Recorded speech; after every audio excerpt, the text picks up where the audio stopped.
Hello guys, welcome to you all for the part 3। पहले जो हम दो वीडियो में ये breathing and exchange of gases का ये सब पार्ट कवर किए थे, रेस्पिरेटरी ऑर्गन से जब पढ़े थे। इस वीडियो में हम स्टार्ट करेंगे ह्यूमन रेस्पिरेटरी सिस्टम। हम ये सब नोट्स भी बनाए थे। देन आपको अगर नोट्स चाहिए आप कमेंट में लिख दो, नोट्स रिक्वायर्ड और नोट समथिंग लाइक दैट मुझे पता चले, सो दैट मैं इसको वहाँ पे डिस्क्रिप्शन में लिंक कर दूंगा। बाय द वे, आज हम शुरुआत कर रहे हैं ह्यूमन रेस्पिरेटरी सिस्टम। आपको अगर टाइम आपका महत्वपूर्ण है तो 1.5x में अगर वीडियो देखेंगे तो अच्छा रहेगा, आप अच्छे से समझ भी पाओगे और टाइम भी बचेगा। ठीक है, तो चलिए शुरू करते हैं। पहले हमारा ह्यूमन रेस्पिरेटरी सिस्टम में हवा जाता है। ठीक है, हवा कहाँ से जाता है, कैसे जाता है, वो सब पढ़ेंगे। रास्ता हमारे लिप्स के ऊपर प्रेजेंट है, एक्सटर्नल नॉस्ट्रिल्स और एक्सटर्नल नॉस्ट्रिल्स और नोज। ठीक है, एक्सटर्नल नॉस्ट्रिल से हमारा हवा जाता है नाजल पैसेज में। ठीक है, नाजल पैसेज। देन हमारा हवा जाता है नाजल चैम्बर में।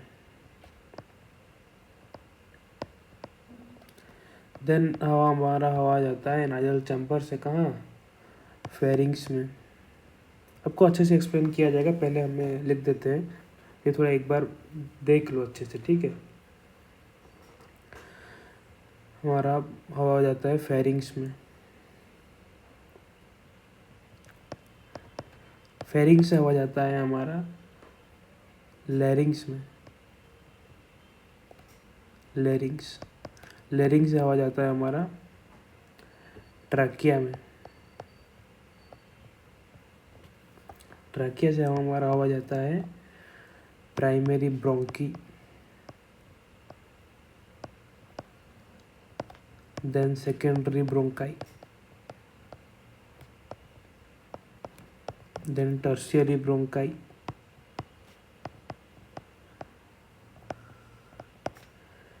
देन हमारा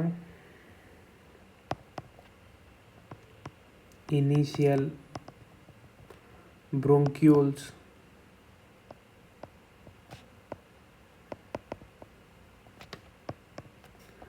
देन हमारा टर्मिनल ब्रोंक्यूल्स।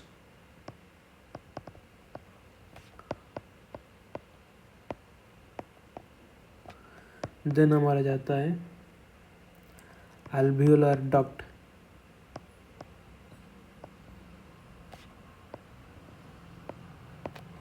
देन हमारा जाता है अल्वियोलर सैक। देन हमारा द एंड पहुंचता है अल्वियोली।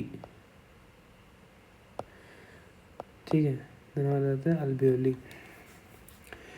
इस पूरा जो लिखा हूँ यहाँ पे, इसमें से ओनली ये तीन पार्ट ही हमारा है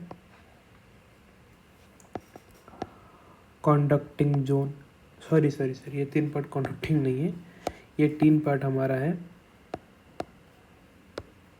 क्या, respiratory exchange zone. Respiratory exchange zone,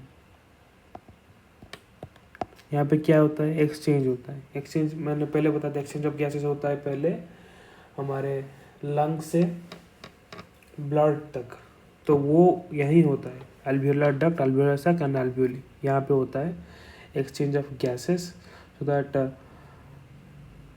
हमारा ऑक्सीजन नहीं, जो जो चाहिए वो सब जाता है। ऑक्सीजन मेजरली रिक्वायर्ड है, बट हाँ डिफ्यूजन ऑफ गैसेस होता है यहाँ पे। Diffusion of gases between these things and blood. ठीक है, यह एक्सचेंज हो गया। तो ये इतना बड़ा पार्ट हमारा कंडक्टिंग जोन है, जहाँ पे बस कंडक्शन होता है हमारा एयर का। हम जब लाइक इंस्पायर किए, ठीक है, तो हवा जाता है, तो हवा इस मीडियम के थ्रू जाता है, बट ये कहीं पे एक्सचेंज नहीं होता है, बस पाइप जैसा है, ठीक है, पाइप जैसा सिस्टम है। इतना बड़ा पाइप क्यों है? क्वेश्चन आना चाहिए तुमको कि इतना बड़ा पाइप क्यों है हमारे, वो मैं बताता हूँ, ठीक है। इतना बड़ा पाइप क्यों है, ये सब इतना बड़ा कंडक्टिंग जोन क्यों है हमारे? इतना बड़ा कंडक्टिंग जोन इसलिए हमारे हैं क्योंकि ट्रांसपोर्ट, तो ये तो भाई तुम्हें पता ही है, ट्रांसपोर्ट ऑफ गैसेस होगा, ट्रांसपोर्ट ऑफ गैसेस होगा।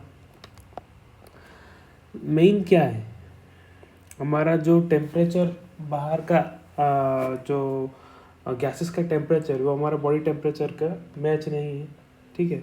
तो वो मेंटेनेंस करता है बॉडी टेम्परेचर को, एयर टेम्परेचर। सो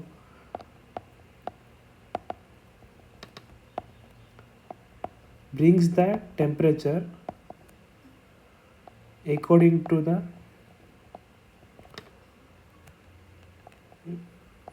required body temperature। अरे बॉडी टेम्परेचर में सब कुछ फंक्शन होना चाहिए ना, तो ये बॉडी के जितना वो जो फंक्शन है, तो वो होने के लिए, ठीक है, वो होने के लिए कंडक्टिंग जोन हेल्प करता है। अभी तुम इंस्पायर करोगे और एक्सपायर करोगे, ठीक है, इनहेलेशन करोगे और एक्सहेलेशन करोगे, ठीक है, तो क्या होगा, तुम जो ले रहे हो वो ठंडा में भी, तुम सर्दी के, अभी सर्दी के टाइम है तो सर्दी के टाइम में वो ठंडा हवा भी ले रहे हो, तो अगर तुम हवा छोड़ रहे हो तो वो गर्म आता है। क्यों आता है? This is because our body is maintaining the temperature of the gases that we are inhaling, ठीक है। देन होता है हमारा, जब कोई भी हमारा, जैसे दिल्ली विल्ली में पॉल्यूशन ज़्यादा है, तो हमारा भाई नोज़ का कुछ बियरिंग कैपेसिटी है ना पॉल्यूशन को कैप्चर करने के लिए, वो भाई उसका कंडक्टिंग जोन हेल्प करता है, क्लियर, मतलब प्यूरिफाई द एयर, बट उसका लिमिटेशन भी है, कितने लिमिट तक वो हेल्प करता है, पर इतने सारे पॉल्यूशन को मेंटेन नहीं कर सकता, बट हाँ प्यूरिफाई द एयर करता है, वो प्यूरिफाई द गैसेस। अनदर काम है कि ह्यूमिडिफाई भी करता है, ठीक है, ह्यूमिडिफाई द गैसेस करता है, ठीक है। ये सब चार चीज़ ये कंडक्टिंग जोन का काम है। इसके बाद हम पढ़ेंगे फिर से कि ये हवा जो आता है इसके बारे में फिर से पढ़ेंगे, ठीक है। एक्सटर्नल नॉस्ट्रिल हमारा नाक है, ठीक है, नाक से हवा गया अंदर, देन वो सेकंड है नाजल पैसेज। नाजल पैसेज जो पैसेज है, अरे ये देखो, ये जो पैसेज है ये होता है नाजल पैसेज, ठीक है। उसके बाद नाजल चैम्बर में जाता है, ये होता है नाजल चैम्बर, ये वाला पार्ट नाजल चैम्बर है, ठीक है। उसके बाद फेरिंग्स में आता है, ये वाला पार्ट फेरिंग्स है। फेरिंग्स को और क्या बोलते हैं? फेरिंग्स को बोलते हैं common passage for air and food. ये हमारा ये वाला पार्ट है जहाँ पे, यहाँ पे से खाना भी जाता है और यहाँ से हवा भी जाता है, तो ये होता है common passage for food and air. Then हमारा फेरिंग्स में यहाँ पे दो पाइप्स हैं, ठीक है। फेरिंग्स में हमारे दो पाइप से मैं बताता हूँ, ये देखो, लेट अस कंसीडर ये हमारा फेरिंग्स है, तो यहाँ पे ना दो पाइप्स हैं। ये पीछे वाला होता है हमारा, यहाँ पे हमारा चेस्ट है, मान लो इस साइड हमारा चेस्ट है, पीछे वाला होता है ऑइसोफागस, जहाँ से हमारा खाना जाता है। सामने वाला होता है हमारा वो जो लैरिंग्स एंड ट्रैकिया, ठीक है। ये इसके ऊपर वाली ये होता है फेरिंग्स, देन ये होता है तुम्हारा हमारा वॉइस बॉक्स, यहाँ पे जो बॉयज़ का यहाँ पे आडम्स एप्पल निकलता है, तो आगे के साइड में जिसके जहाँ पे हमारा चेस्ट है उस साइड में हमारा आडम्स एप्पल विजिबल होता है, ये होता है लैरिंग्स, ठीक है। लैरिंग्स को इसको बोलते हैं वॉइस बॉक्स। यहाँ पे हमारा वॉइस प्रोडक्शन यहीं पे होता है, तो तुम फील कर सकते हो वॉइस कहाँ से प्रोडक्शन हो रहा है, बस यहीं पे प्रोडक्शन हो रहा है लैरिंग्स में, ठीक है।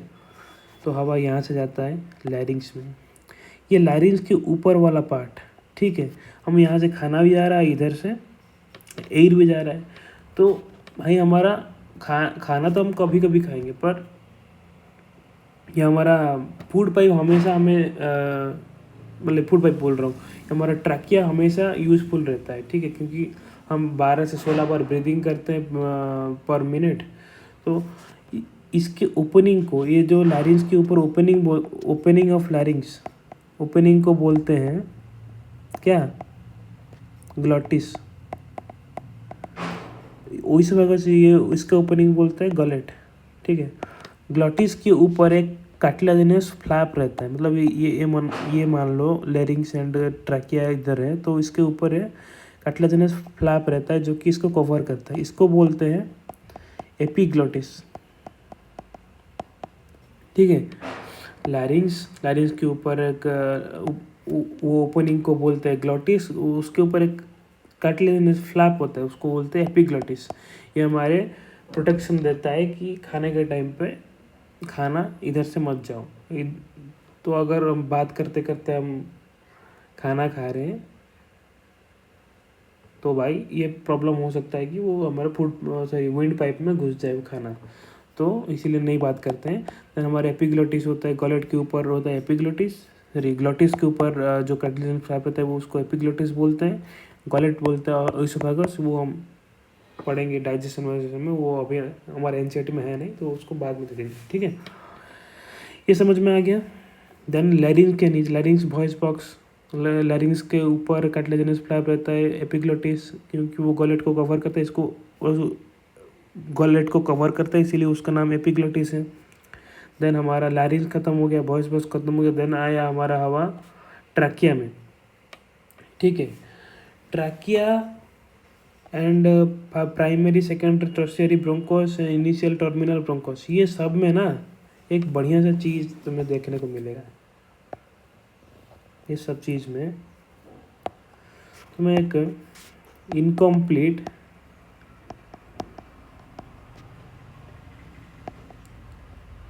कार्टिलेज देखने को मिलेगा, ठीक है। इनकम्प्लीट कार्टिलेज सी टाइप होता है, सी टाइप होता है, ऐसे टाइप आधा, मतलब पूरा नहीं है वो, पूरा ये पाइप का इतना, ये जो ट्रैकिया है primary bronchus secondary tertiary initial and terminal bronchus में ये cartilaginous C shaped cartilaginous structure which is incomplete वो प्रेजेंट रहता है, ठीक है। वो हमारे दिस हेल्प्स इन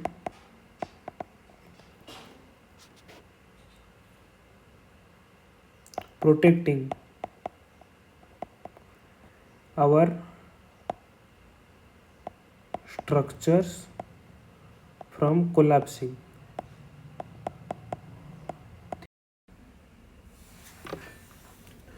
सो हमारे ये जो trachea, primary bronchi, secondary bronchi, tertiary bronchi, initial bronchus and terminal bronchus, ये सब पार्ट्स है, इसमें हमें इनकम्प्लीट कार्टिलेजिनस स्ट्रक्चर और सी शेप्ड कार्टिलेजिनस स्ट्रक्चर मिलता है, which is helping us in protecting our structure, protecting our like bronchos or trachea from collapsing, ठीक है। हम जब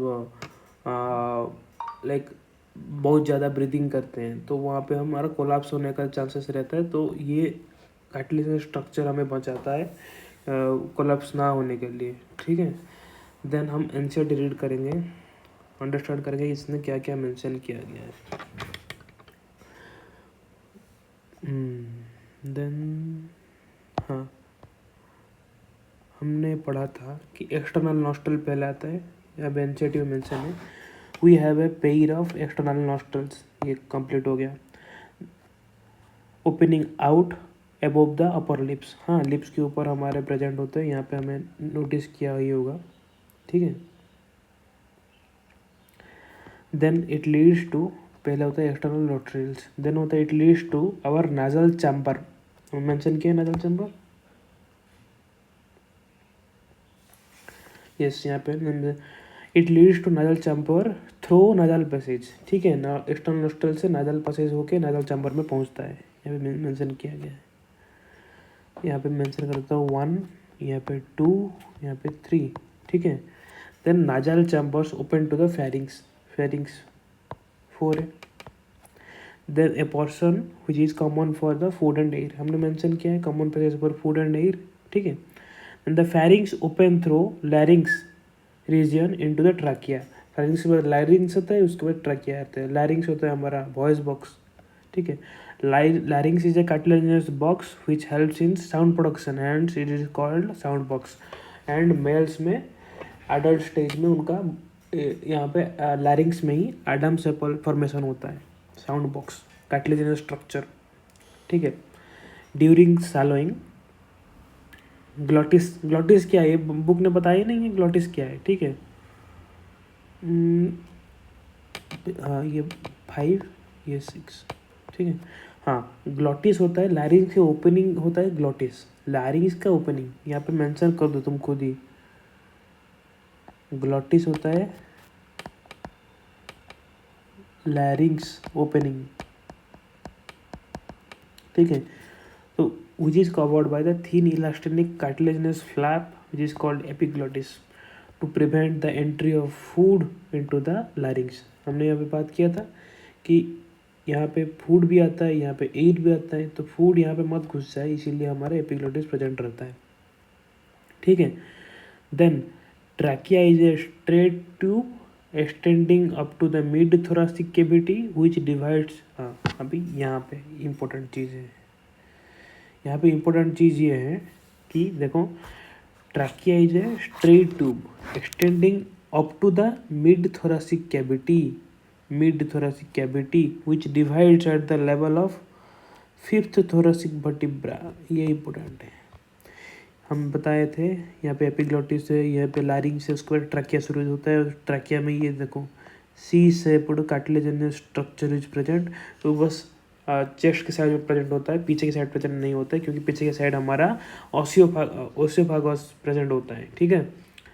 देन ये जो ट्रैकिया होता है विच divides at the level of 5th thoracic vertebra, हमारे जो वर्टिब्रा है, वर्टिब्रल कॉलम है, वहाँ पे 4 पार्ट होता है, तुम्हें पता ही होगा, थोरासिक, लंबार, सैक्रल, नहीं पता तो बाद में पढ़ेंगे, ठीक है। ट्रैकिया ये जो डिवाइड होता है, सब डिवाइड होता है, ये कहाँ पे होता है, 5th thoracic, thoracic vertebrae region में वो प्राइमरी ब्रोंकोस एंड सेकेंडरी, कहाँ क्या मेंशन है यहाँ पे, हाँ primary bronchi, left primary bronchi and right primary bronchi में डिवाइड होता है ये वाला part, 5th thoracic vertebrae. Each bronchi undergoes repeated division to form secondary and tertiary bronchi and bronchioles ending up with the very thin terminal bronchos, हमने यहाँ पे mention किया है, ठीक है। ट्रैकिया के बाद प्राइमरी सेकेंडरी ब्रोंकी यहाँ पे फॉर्मेशन होता है, ये क्या होता है 5th थोरासिक वर्टिब्री में, थोरासिक वर्टिब्री रीजन में ये डिवाइड होता है। देन हमारा primary to secondary, then secondary tertiary, then initial bronchus and terminal bronchus में डिवाइड होता है, ठीक है। इस सब में इनकम्प्लीट कार्टिलेजिनस रिंग्स प्रेजेंट होता है, ये यहाँ पे जैसे प्रेजेंट है, यहाँ पे पूरा लास्ट तक वैसे ही प्रेजेंट रहता है, ठीक है। Then each terminal bronchus give rise to, each terminal bronchus give rise to number of very thin irregular walled and vascularized bag like structure is called alveoli। Terminal bronchial जो होता है वो एक alveoli को नहीं देता है, वो न्यूमरस नंबर ऑफ alveoli वहाँ पे फॉर्मेशन होता है, ठीक है। very thin irregular walled and vascularized bag like structure called as alveoli। the branching network of bronchi, bronchioles and alveoli comprises of the lungs। Lungs मतलब क्या होता है, लंग्स मतलब ये सब ब्रांच इन alveoli alveoli वो सब मिलके ब्रोंकाई, ब्रोंक्यूल्स, alveoli तीनों सब मिलके लंग्स बनाता है। ब्रोंकाई, ब्रोंक्यूल्स प्लस alveoli ये सब स्ट्रक्चर मिलके हमारा लंग्स फॉर्मेशन होता है। वी हैव 2 लंग्स, पता ही है भाई, लेफ्ट है राइट है। We have 2 lungs and 2 lungs are covered by the double layer pleura, भाई लंग्स है डबल लेयर्ड, ठीक है। प्लूरल मेम्ब्रेन्स उसमें प्रेजेंट होता है डबल लेयर का, और उसके बीच में प्लूरल फ्लूइड भी प्रेजेंट रहता है, ठीक है। लंग्स एक डबल मेम्ब्रेन स्ट्रक्चर है, ये बाहर का तुम्हें रिब पता, ये बता दिए, लैरिंग्स बता दिए, ट्रकिया बता दिए, प्लूरल मेम्ब्रेन, हाँ अल्वियोली भी बता दिए, ब्रोंकियोस भी बता दिया आपको, देन ब्रोंकोस भी बता दिए। अभी ये बताना है लंग्स। लंग्स हमारे दो प्रेजेंट होता है, लेफ्ट एंड राइट। ठीक है, लेफ्ट में left and right. Left lungs जो होता है अरे वहाँ पे लिख देता हूँ फिर से आपके लिए।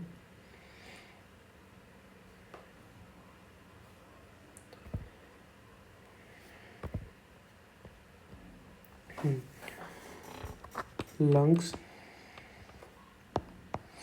Left right.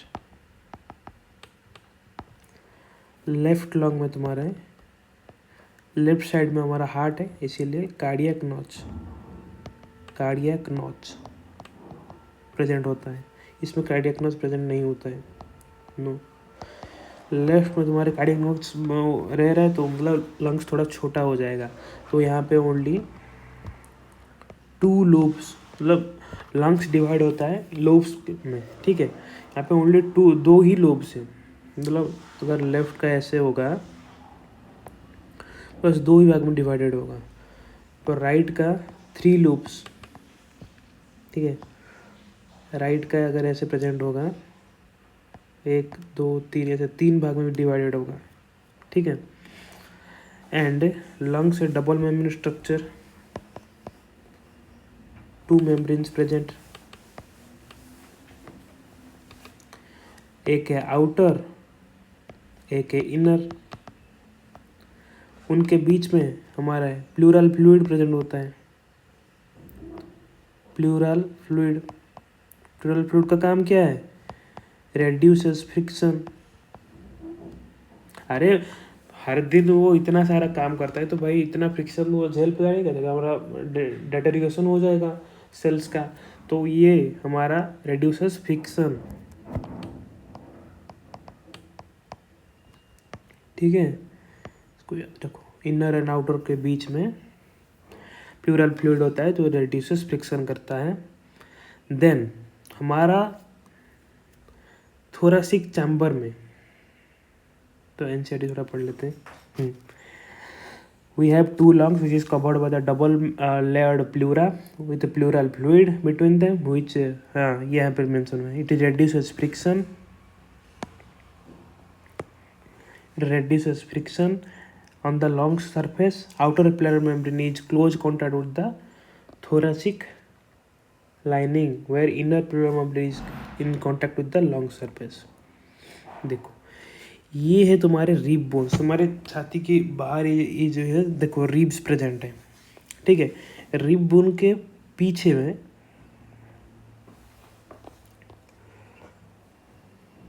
2 लेयर का वो मेम्ब्रेन प्रेजेंट होता है। उसका जो बाहर वाला हिस्सा है आउटर प्लूरल मेम्ब्रेन, ठीक है, is close contact with the thoracic lining. ये थोरासिक चैम्बर तुम्हें पता है ना, थोरासिक जो हमारे जो चैम्बर है, अरे यार हमारे थोरासिक चैम्बर में क्या क्या रहता है पढ़ देते हैं। थोरासिक चैम्बर, ये पूरा हमारा चेस्ट वाला रीजन वो पूरा एयर टाइट होता है। ठीक है, जो भी एयर अंदर आ रहा है वो बस इसके अंदर ही आता है। ठीक है, थोरेसिक चैम्बर जो है इसके अंदर हमारे रहते हैं लंग्स, उसके बाद हार्ट, ये 2 चीज़ प्रेजेंट होता है और पूरा एयर टाइट कंडीशन होता है, air tight. So outer pleural membrane क्या करता है, मेम्ब्रेन वो भाई पूरा थोरासिक लाइनिंग का लाइनिंग से अटैच होकर रहता है। ठीक है, attach with the thoracic lining. और एज इनर वाला, इनर मेम्ब्रेन, प्लूरल नहीं लिखना, इनर मेम्ब्रेन। ठीक है, attached with the lung surface. देखो ये देखो यहाँ पे मेंशन है प्लूरल मेम्ब्रेन, ये वाला इनर है, तो ये इनर वाला लॉन्ग सरफेस के साथ अटैच हुआ है। देन हमारा बाहर वाला है वो थोरेसिक के साथ अटैच हुआ है। बस इतना ही जानना है। देन और क्या लिखा गया है, ये लाइन ख़त्म हो गया।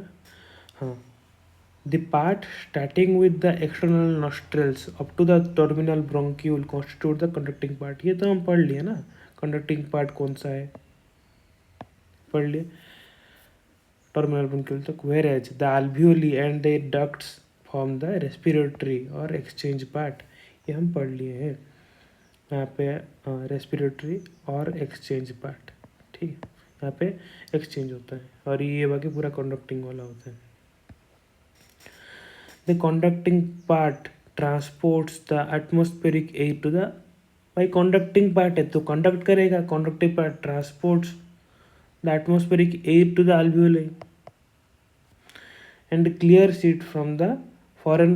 ये देखो ये जो पॉइंट करके आपको लिखवाया था, दीज पॉइंट्स कंडक्टिंग पार्ट का काम क्या है यहाँ पे लिखा गया है।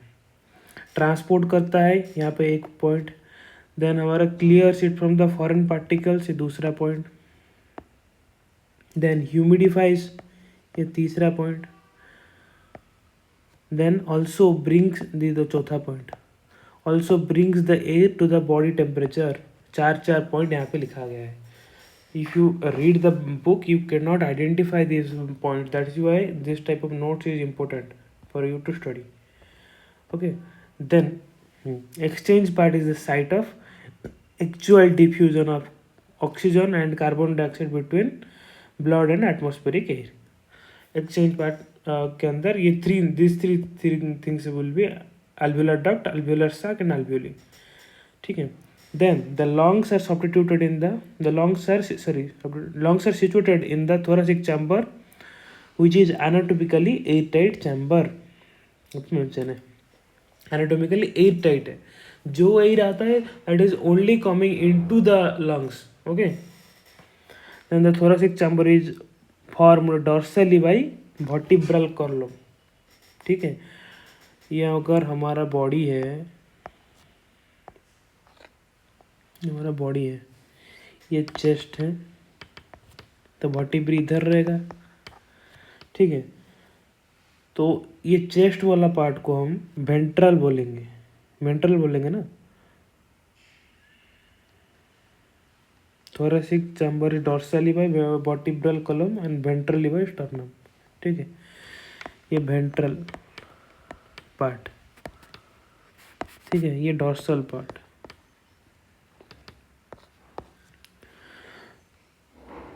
तो the thoracic chamber is formed dorsally by vertebral column and ventrally by sternum and laterally by ribs. हमारे laterally से ribs रहता है ना, पूरा ribs से पूरा कवर करता है तुम्हारा। and on the lower side it is dome shaped diaphragm. हाँ, अभी बड़ी बढ़िया important part, ये जो thoracic chamber तुम्हें बताया गया था, चैम्बर में ये है टाइट है, ये सब है। अनदर पॉइंट है कि जो थोरासिक चैम्बर है ये कहाँ से कैसे कवर्ड है, ठीक है।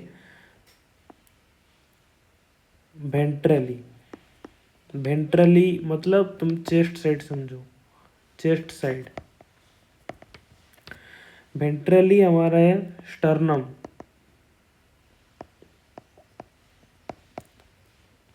Then dorsally vertebral column,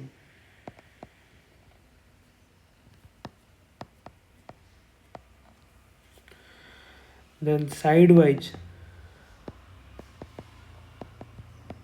rib bones, then हमारा लोअर साइड में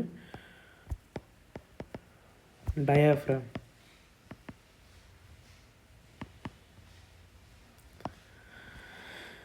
ठीक है, this is very important because भाई थोड़ा सी चैम्बर में क्या क्या है पता चल गया, तो चैम्बर को कैसे कवर किया गया है चारों ओर से वो भी पता चल गया। अभी ये पिक्चर देखोगे तो तुमको अच्छे से क्लियर हो जाएगा। ये वाला पिक्चर, ये देखो चारों ओर रिब बोन ये है। डॉर्साली तुम्हारा स्टर्नम है, स्टर्नम में जब बोन होता है जहाँ के ऐसे रिब लगे हुए होते हैं, ठीक है। एंड पीछे के साइड हमारा वर्टिब्री है। एंड नीचे ये है dome shaped diaphragm. This is very important. ये ना कैरेक्टरिस्टिक्स फीचर ऑफ मामल्स भी है, समझ रहे हो। This is the characteristics feature of diaphragm. Characteristic feature of मामल, ये ओनली मामल में पाया जाता है।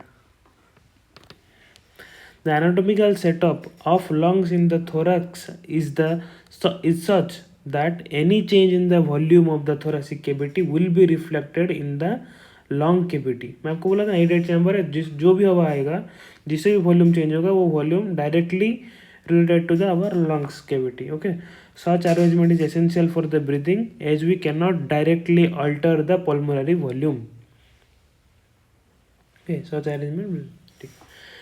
Then respiration involves following steps: breathing or pulmonary ventilation, by which atmospheric air is drawn in and carbon dioxide rich alveolar air is leached out।